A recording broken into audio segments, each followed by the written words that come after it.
के मेयार पर पसंद किया होता तो आज वो तुम्हारी बहू नहीं तुम्हारी बेटी बनकर खिदमत कर रही होती। जैसी तुम्हारी नीयत होगी वैसे ही मिलेगा। हाँ, यहाँ पर ये तमाम खुराफात को खत्म करने के लिए आज मैं तफसील से थोड़ी बात करूंगा। मेरे दिल में जो कुछ भी भड़ास है मैं निकाल लूंगा सिगोरा वालों के पास, इसलिए कि मेरे भाई के घर में शादी है आज, तो मैं जितना बोल सकता हूं बोल लूंगा। नहीं महफिलों में हो सकता है वो लोग चिढ़ जाएं, और यहाँ मुफ्ती जफर साहब चिढ़ भी जाएं तो मुझे फर्क नहीं पड़ता। मेरे अजीजों, इन खुराफात का खात्मा कब होगा मुझे बताओ। अगर तुम्हारे जरिए से नहीं हो सकता तो क्या गैर आकर के हमारी ये खुराफात को खत्म करेंगे? हम में से नौजवान ऐसे होने चाहिए जो इन खुराफात को खत्म करें। और अगर कोई नौजवान बच्चा उठता भी है, कुछ इलाकों में ऐसे हैं, हमारे शागिर्द भी हैं, कुछ हमारे मुरीद भी हैं, वो नौजवान ये अज़्म करके रहते हैं कि नहीं हज़रत हम शादी करेंगे तो हुजूर की सुन्नत पर करेंगे। ये चलता रहता है, ठीक ठाक चलता रहता है। शादी के 2-3 दिन बाद वो बेचारा ढीला पड़ जाता है, 2-3 दिन पहले ढीला पड़ जाता है। कहा कि अब तक जो हौसला था वो कहां गया? कहा अम्मा बहुत जबरदस्ती कर रही है, नानी भी पीछे पड़ी है, बहनें भी पीछे पड़ी है, दादी भी पीछे पड़ी है। जिंदगी में एक बार शादी हो रही है, बार बार तो होती नहीं, यही एक जुमला है, बार बार। उसको यही कहा जाता है, एक बार शादी हो रही है, बार बार थोड़ी ना हो रही है। तो वो एक बार के चक्कर में उसको क्या क्या बनाया जाता है, उसे बंदर भी बनना पड़ता है, कुत्ता भी बनना पड़ता है, सब बनना पड़ता है। और बेचारा ये दूल्हा ये समझ भी नहीं पाता कि उसके साथ क्या क्या हो रहा है। अजीजा ने गिरामी, उन गैरों की रस्मों से बाहर निकल आओ। मैं कहता हूं वो छिछोरी हरकतें हैं। एक गयूर मर्द जिस तरह से निकाह करता है वो शान के साथ करता है। यहाँ तक कि हमारे हिंदुस्तान में जो खुराफात में आई है, सबसे बुरी चीजें दुल्हनों के घर पर खर्च का बोझ डाल देना, इतना बोझ डाल देना कि लोग आज बेटियों से परेशान हो जाएं। सारे अखराजात तो उनके ऊपर डाले गए ना। याद रखो, ए दूल्हे आज तू निकाह कर रहा है, जितना मांगना है मांग रहा है, कल तेरे घर में अल्लाह ने 4 बेटियां दे दी तो सामने वाला उससे डबल तुझसे हासिल करेगा। ये सिलसिलावार गुनाह है, ये चलता रहेगा। मैं आओ तुम्हें हुजूर की हदीस में एक सहाबी को बताता हूं निकाह कैसे होता है। गरीब सहाबी थे, हुजूर की बारगाह में आए, कहा या रसूल अल्लाह जवान हो गया हूं, शादी करना है लेकिन पैसा नहीं है और मुझे कौन बेटी देगा? हुजूर पाक सल्लल्लाहु अलैहि वसल्लम ने फरमाया मैं तेरा निकाह कराता हूं, लेकिन मेहर में देने के लिए एक चांदी की अंगूठी कम से कम ले आ जा।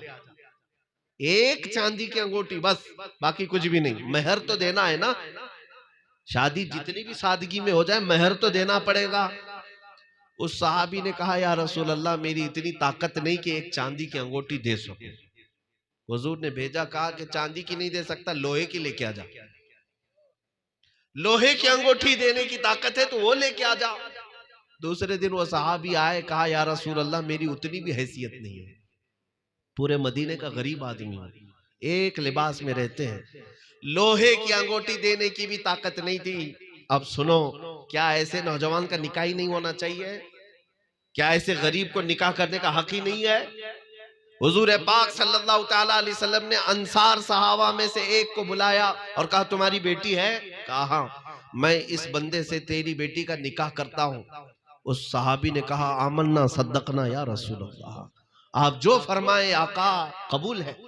अब उस नौजवान को बुलाया और कहा तुझे चांदी की अंगूठी देने की भी ताकत नहीं, तुझे लोहे की अंगूठी देने की भी ताकत नहीं, लेकिन क्या तुझे कुरान की कोई सूरह याद है? कुरान की सूरह याद है? उस सहाबी ने कहा हाँ या रसूल अल्लाह फला फला फला सूरह मुझे याद है। हुजूर ने फरमाया जा उनकी बेटी से मैं तेरा निकाह करता हूं और मेहर में क्या रखा, इतनी सूरतें कुरान की अपनी बीवी को याद करा दे, यही तेरा मेहर है। मियां ये भी निकाह है मदीने का, ये भी निकाह है मदीने का। उस सहाबी का निकाह हुजूर ने सिर्फ कुरान की सूरतों पर करवा दिया। और इसीलिए हदीस में हुजूर ने फरमाया कि निकाह को इतना आसान बना दो कि जिना करना मुश्किल हो जाए। कितनी बड़ी हदीस है ये, आप जानते हैं? हुजूर का फरमान समझ रहे हो, निकाह को इतना आसान कर दो कि जिना करना मुश्किल हो जाए। लेकिन आपने क्या कर रखा है, आज जिना को आसान कर दिया है और निकाह को मुश्किल बना दिया है। क्या ऐसा नहीं है? नौजवान को जिना करने के लिए बहुत आसान रास्ते हैं आज।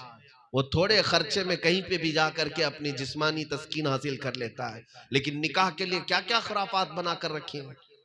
इतना पैसा होना चाहिए, इतना जहेज होना चाहिए, इतने सारे इंतजामात होनी चाहिए। जब तक ढोल बाजे नहीं आएंगे, जब तक बैंड बाजे नहीं आएंगे, पटाखे नहीं उड़ेंगे, लोगों के साड़ी घरों में कपड़े नहीं आएंगे, तब तक शादी नहीं होगी।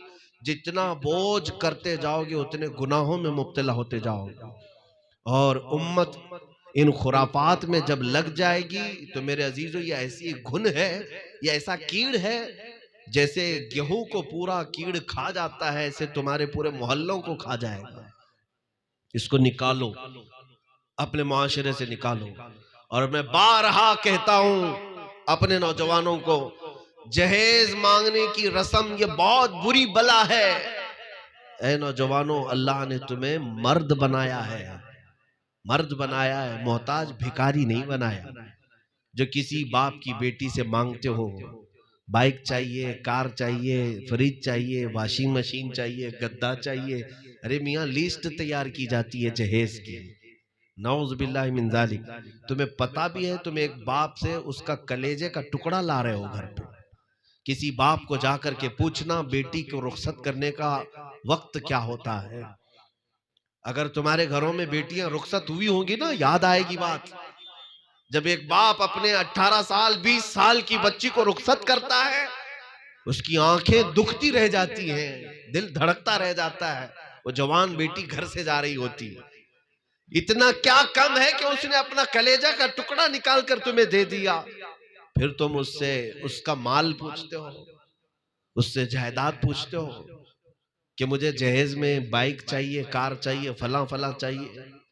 मैं तो अक्सर ये कहा करता हूं, मेरे जुमले हो सकता है कड़वे लगे, ऐसे लोगों को चाहिए कि वो एक कटोरी ले ले और घर घर मांगे, या किसी मस्जिद के किनारे बैठ जाए, हर जुम्मा के बाद बहुत जहेज मिल जाएगा। लोग सिक्के सिक्के डालते जाएंगे, चंद जुमा के बाद तुम्हारे पास पैसे आ जाएंगे। अगर तुमको लगता है नहीं ये भीख है, भिखारी नहीं हूं मैं, तो मेरे अजीजों फिर ससुर से क्यों भीख मांगते हो? ये बहुत बुरी बला है, इस चीज को खत्म करो। होना तो ऐसा चाहिए नौजवान ये कहे, दुल्हन मैं ला रहा हूं, अल्लाह ने मुझे मर्द बनाया, अपने हाथों से कमाऊंगा और उसे खिलाऊंगा। मेरे आका सल्लल्लाहु अलैहि वसल्लम ने फरमाया, सबसे अफजल सदका क्या है पता है? सदका करते हैं ना आप, सदका करते हैं ना? सबसे अफजल सदका मेरे आका ने फरमाया, तुम्हारे हाथों की कमाई का एक लुकमा अपनी बीवी को खिलाना सबसे अफजल सदका है। अपनी बीवी को अगर खिलाया एक लुकमा, वो सबसे अफजल सदका है। और तुम्हें अंदाजा भी नहीं। लेकिन उन लोगों की जिंदगी अजीरन है जो अपने ससुराल के पैसों पर जी रहे हैं। उनको बिजनेस खड़ा करने के लिए भी साल साल पर अपनी बीवी को मैके भेजना पड़ता है। डरा धमका करके बीवी को भेज दिया, जा अपने बाप से इतने पैसे लेकर के आ जा। ये वो नाहंजार लोग हैं जो निठल्ले हैं, कामचोर लोग हैं, और भीख मांगने की उनकी फितरत है। बस इज्जत वाले भिखारी हैं। हाँ, यानी घर घर नहीं मांगते, लेकिन अपने ससुराल से मांगते हैं। तुम्हें अंदाजा भी है अखराजात क्या क्या उन दुल्हन के घर वालों पर आते हैं। जब से रिश्ता तय होता है सारी चीजें तो उसी के घर पे हो रही हैं। मंगनी उसी के घर पर, शादी उसी के घर पर, तुम सारी बारात लेकर के उसी के घर पर गए, जहेज देना दुल्हन के घर वालों पर जिम्मेदारी। अरे दूल्हे को जोड़ा देना भी दुल्हन के घर वालों की जिम्मेदारी है ना। सारी चीजें वो, अरे बेटी पैदा हुई तो क्या गलती हो गई? क्या कसूर है उसका कि सारी चीजें वो अपने दामाद को ही दे रहा है? यही तो वजह थी कि अरब में अपनी बेटियों को जिंदा दफन करते थे लोग, कि कोई दामाद ही ना आए, कोई मांगने वाला ही ना आए। बच्चियों का दफन जो होता था वो एक बुरी रिवाज यही खौफ की वजह से थी। आज भी बहुत सारे ऐसे जाहिल इलाके हैं जहां अगर मालूम हो जाए पेट में बच्ची है, गिरा देते हमल। बेटी पैदा करने को वो मायूब समझते हैं। उसकी वजह क्या है? इन भिखारियों की वजह से जो जहेज मांगते हैं, और इन खुराफात की वजह से जो बेटी के बाप पर चढ़ा देते हैं। अरे बच्चा भी हो रहा है तो उसी के घर पर खर्चा, उसका 1.25 महीना हो रहा है तो उस पर ही खर्चा। हमने अपने साउथ में देखा है, कुछ इलाकों में, आंध्रा साइड में, अगर पहला बेटा हो गया तो दामाद को सोने की अंगूठी देना पड़ता है। ससुर जो है, सास ससुर या ससुराल की तरफ से दामाद को अंगूठी देना पड़ता है। क्यों? मियां तीर मार लिया ना, एक बेटा पैदा हो गया, तेरा क्या कमाल है इसमें? ये अल्लाह ने अता किया है। अल्लाह अगर चाहे तो 50 साल भी गुजर जाए, एक चूंटी भी तुझे नहीं पैदा होगी।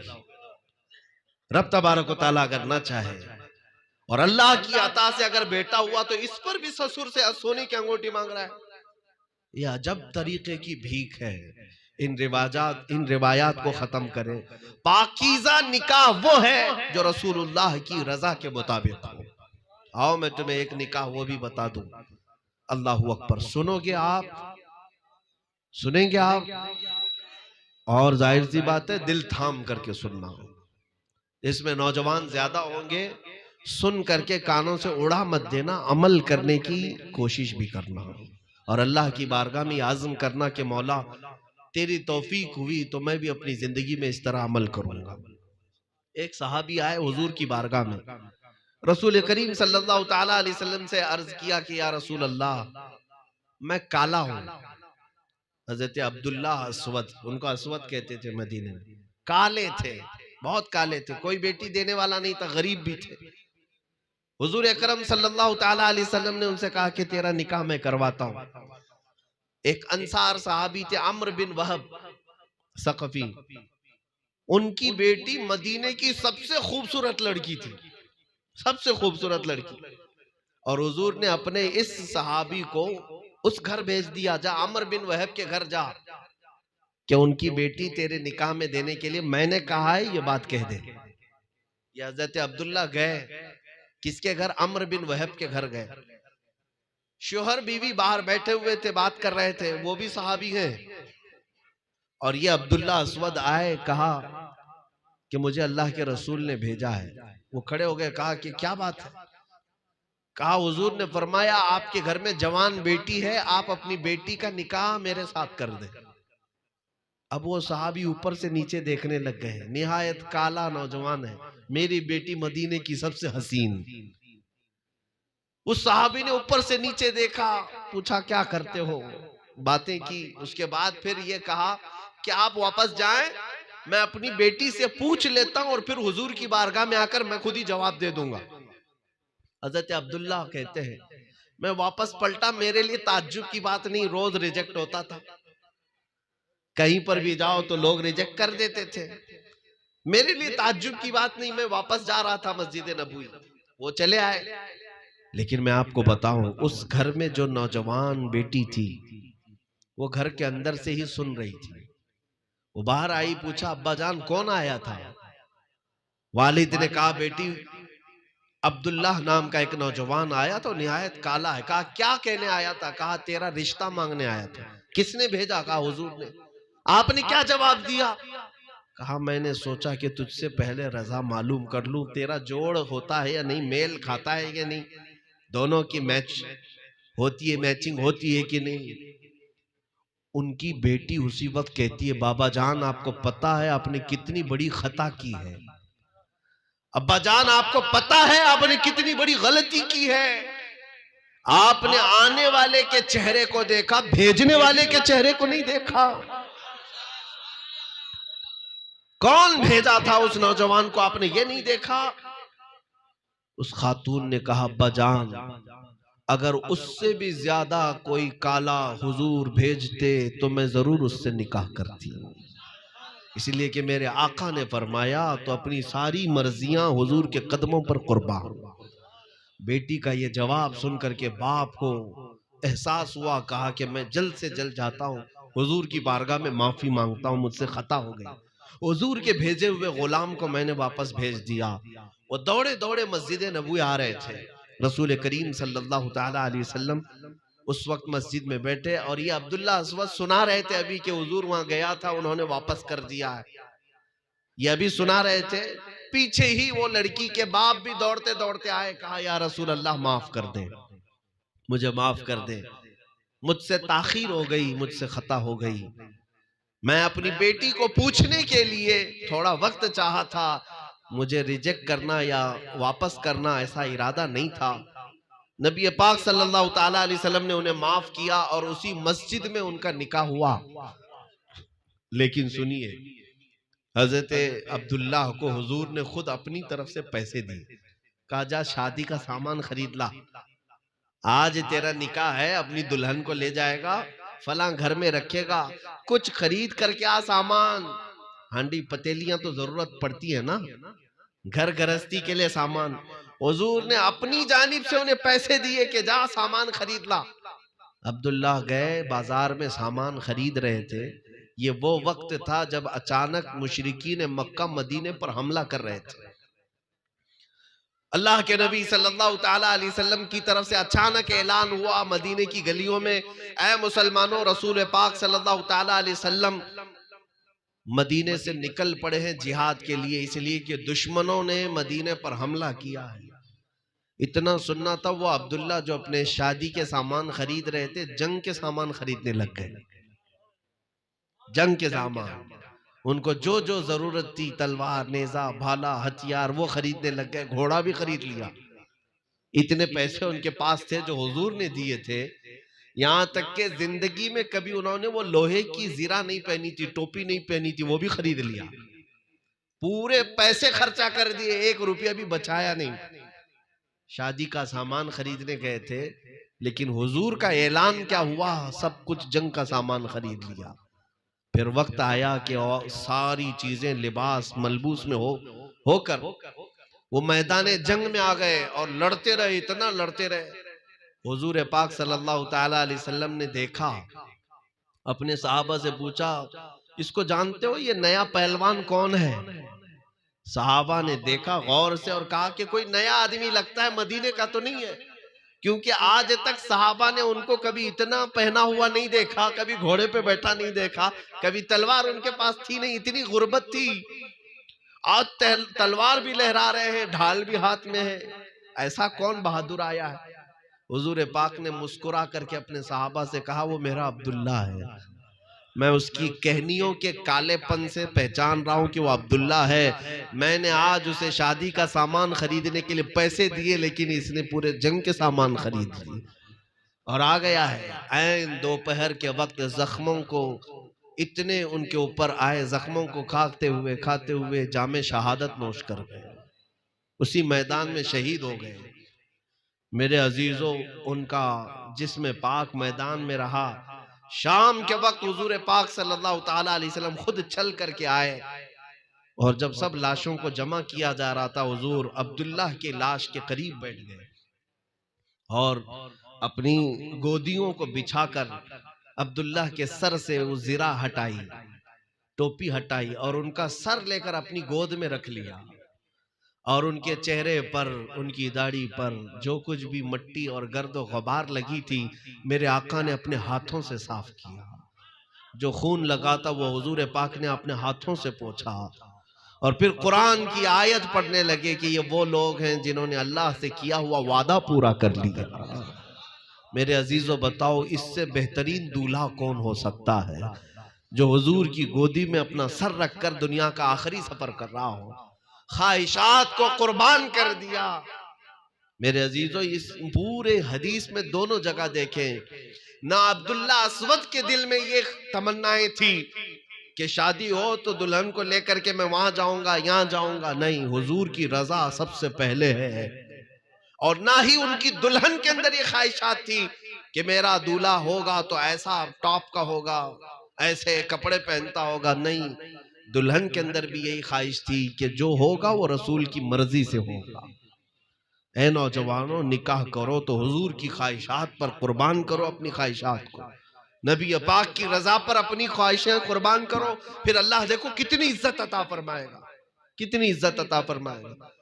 मेरे घर में अल्हम्दुलिल्लाह मेरे वालिद गिरामी बड़े आलिम दीन थे, हुजूर हाफिज मिल्लत के शागिर्द। एक दो नहीं दसियों शादियां हुई, लेकिन किसी शादी में अल्हम्दुलिल्लाह कभी कोई खुराफात नहीं होने दी।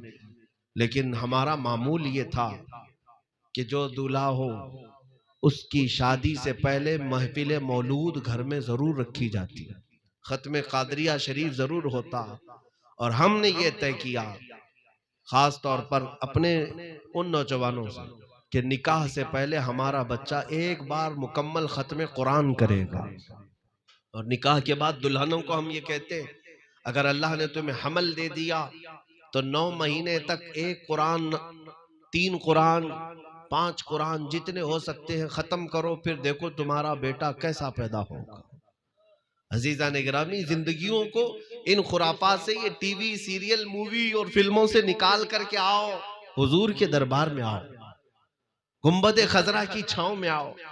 अब मैं चंद बातें नसीहत के लिए ये भी कह दूं, शादी हो जाती है, शादी को खुराफात से बचाना हम सब की जिम्मेदारी है। बचाएंगे ना इंशाअल्लाह।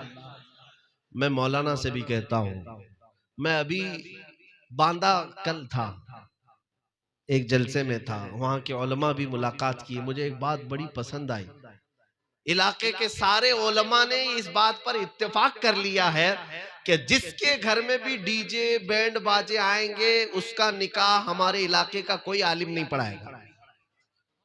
उलमा ने ऐलान कर दिया कि हम ऐसी शादियों में न जाएंगे न निकाह पढ़ाएंगे। अल्हम्दुलिल्लाह सुनने को ये मिला, पिछले 1 साल से सारी खुराफात बंद है। उलमा चाहें तो इन खुराफात को भी रोकें। ऐसे निकाहों में नहीं जाएंगे हम जहां शैतान की तरह नाचते रहते हो।